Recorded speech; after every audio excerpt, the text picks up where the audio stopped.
আজকে তোমাদের সাথে শেয়ার করব সেই ফুলের বুকেটা কি করে বানিয়েছিলাম। কোন ফুলের বুকেটা? যেটা দাদার বার্থডেতে দিদি দাদাকে গিফট করেছিল। প্রথমেই আমি গ্লুটাকে একটু গলিয়ে নিচ্ছি, কারণ আমার গানটা খারাপ হয়ে গেছে। তো তোমরা যারা গান নেই তারাও এভাবে করতে পারো, আর গান থাকলে তো কোনো সমস্যাই নেই। তো প্রথমেই একটা রিবন নিয়ে নিলাম, আর তারপরে গ্লুটা গলিয়ে তার মধ্যে লাগিয়ে ফোল্ড কি করে করছি ফিতেটাকে ভালো করে দেখে নাও। এইভাবে ফোল্ড করে করে এক একটা রোজ প্যাটেলস আমি বানিয়ে নেবো। আমি একবারই সবটা করছি, তোমরা চাইলে আলাদা আলাদা করে কেটে কেটে ওইভাবে ভাঁজ করে করে প্যাটেলসগুলোকে তৈরি করতে পারো।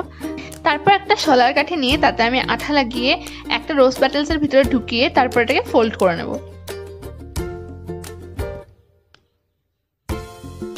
তো এই শলার কাঠির বদলে তোমরা যে কোনো কিছু ইউজ করতে পারো, আমার হাতের কাছে এটাই ছিল তো আমি এটাই ইউজ করি।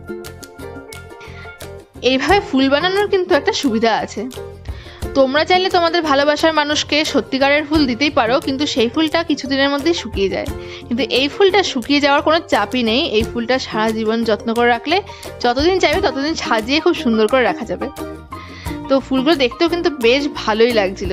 এইভাবেই প্রত্যেকটা ফুল বানিয়ে নিয়েছি। না সবকটা ফুল আমি বানাইনি, আমি 2 না 3টে বানিয়ে দিদিকে শিখিয়ে দিয়েছিলাম, বাকিগুলো কিন্তু দিদি বানিয়েছে।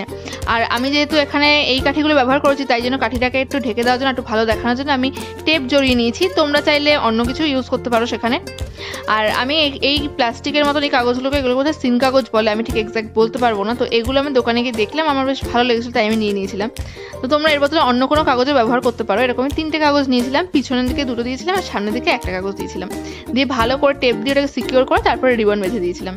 তো ব্যাস এভাবেই তৈরি হয়ে গেছিলো ফুলের বুকে। আমি এখানে আমার পছন্দ মতো ফুল বানিয়েছি, তোমরা চাইলে অন্য কোনো কালারেরও ফুল বানাতে পারো, আরও অনেক বেশি ফুলও বানাতে পারো।